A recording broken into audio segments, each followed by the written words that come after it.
सरकार कर्मचारी भविष्य निधि संगठन को बड़े स्तर पर अपग्रेड करते हुए एक महत्वाकांक्षी रिफॉर्म एजेंडा यानी कि ईपीएफओ 3.0 लॉन्च करने की तैयारी कर रही है, जिसके तहत एक बेहद आधुनिक और फ्लेक्सिबल पेंशन स्कीम को देश में लागू किया जाएगा, जो मौजूदा एम्प्लॉय पेंशन स्कीम यानी कि ईपीएस के मुकाबले कहीं अधिक व्यापक, लचीली और फायदेमंद होगी। इस नई योजना के जरिए सबसे बड़ा सामाजिक और आर्थिक प्रभाव ये होगा कि ये केवल पारंपरिक कॉरपोरेट हाउस या फैक्ट्रियों में काम करने वाले नियमित वेतनभोगी कर्मचारियों तक ही सीमित नहीं रहेगी, बल्कि इसके दायरे में पहली बार ओला, उबर, जोमैटो और स्विगी जैसी तकनीकी और डिजिटल प्लेटफॉर्म कंपनियों के लिए काम करने वाले लाखों गिग और प्लेटफॉर्म वर्कर्स को भी शामिल किया जाएगा। साथ ही वो उच्च आय वाले कॉरपोरेट कर्मचारी भी इसका पूरा लाभ उठा सकेंगे, जो अपनी अधिक सैलरी के कारण मौजूदा ईपीएस के सख्त नियमों और वैधानिक सीमाओं की वजह से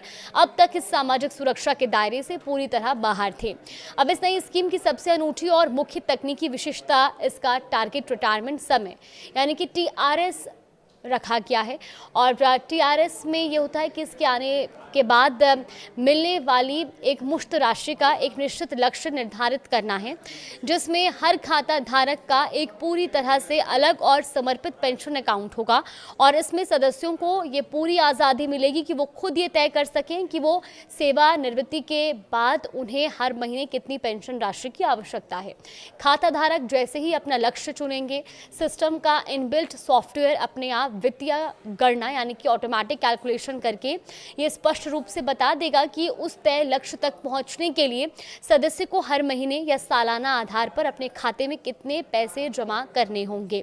इस जटिल वित्तीय हिसाब किताब को पारदर्शी और सरल बनाने के लिए खाता धारकों को एक विशेष पर्सनलाइज्ड डिजिटल डैशबोर्ड की सुविधा भी दी जाएगी, जहां वो अपने फंड का रियल टाइम स्टेटस, अब तक जमा की गई कुल पूंजी और अपने रिटायरमेंट के निर्धारित लक्ष्य की दूरी को बिना किसी व्यवहारिक भटकाव के आसानी से देख सकेंगे और अपनी बदलती पारिवारिक और आर्थिक जरूरतों के अनुसार इस लक्ष्य को जीवन में कभी भी संशोधित या बदल भी सकेंगे। पारंपरिक भविष्य निधि यानी कि पीएफ खातों के विपरीत, जहां केवल कर्मचारी और उसकी नियोक्ता कंपनी ही पैसा जमा करते हैं, इस नई योजना में मल्टी सोर्स कंट्रीब्यूशन पैसे जमा करने के अलग अलग विकल्प की व्यवस्था भी की गई है, जिसके तहत बेहद कम आय वाले गरीब कर्मचारियों के पेंशन खातों में सरकार अपनी तरफ से सह योगदान यानी कि को कंट्रीब्यूशन दे सकती है, जबकि गिग वर्कर्स के मामले में उन्हें रोजगार देने वाली एग्रीगेटर कंपनी अनिवार्य रूप से योगदान देंगी। और इसके अलावा कॉर्पोरेट सोशल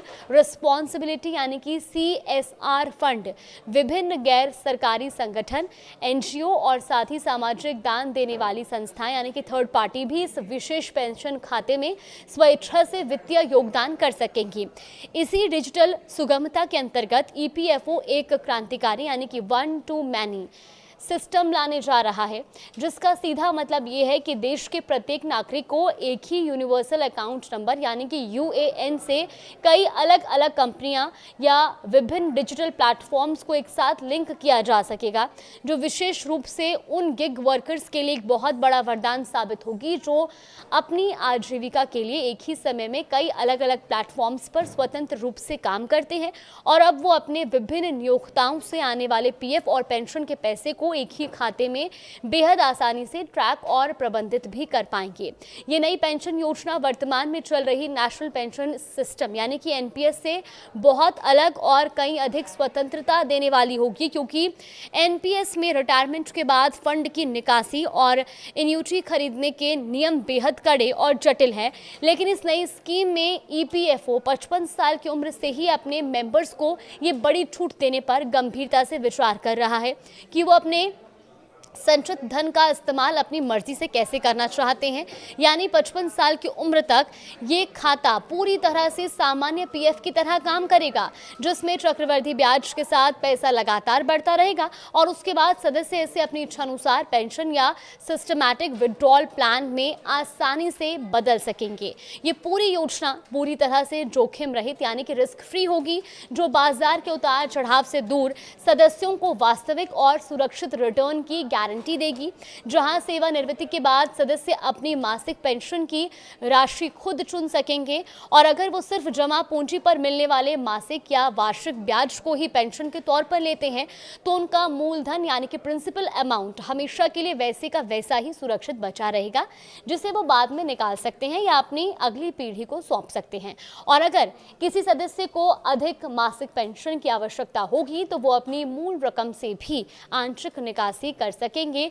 और समय के साथ अपनी वित्तीय स्थितियों के अनुसार इस मासिक भुगतान में बदलाव भी कर सकेंगे। इसके अलावा इस ऐतिहासिक प्रपोजल में सदस्य के पूरे परिवार की सामाजिक और वित्तीय सुरक्षा का भी विशेष ध्यान रखा गया है, जिसके अंतर्गत एक समर्पित फैमिली बेनिफिट फंड बनाने का प्रावधान शामिल किया गया है ताकि किसी अप्रिय स्थिति में सदस्य की मृत्यु के बाद उसके पति, पत्नी, बच्चों या आश्रित अनाथ बच्चों को भी निरंतर पेंशन का लाभ मिलता रहे। और इसके साथ ही पुराने ईपीएफ और जीपीएफ योजनाओं में जमा पुराने पैसों को भी बिना किसी नुकसान के इस नई आधुनिक पेंशन स्कीम में आसानी से ट्रांसफर करने की छूट दी जाएगी ताकि खाता धारक अपने रिटायरमेंट फंड को और अधिक बड़ा और मजबूत बना सके। हालांकि मौजूदा समय में ये पूरी तरह से महत्वाकांक्षी योजना केंद्र सरकार के उच्च नीतिगत स्तरों पर गंभीर बातचीत और समीक्षा के दौर में है, जिसके लिए ईपीएफओ के वरिष्ठ अधिकारी सिंगापुर जैसे विकसित देशों के सेंट्रल प्रोविडेंट फंड यानी कि सीपीएफ जैसे सफल रिटायरमेंट मॉडल्स का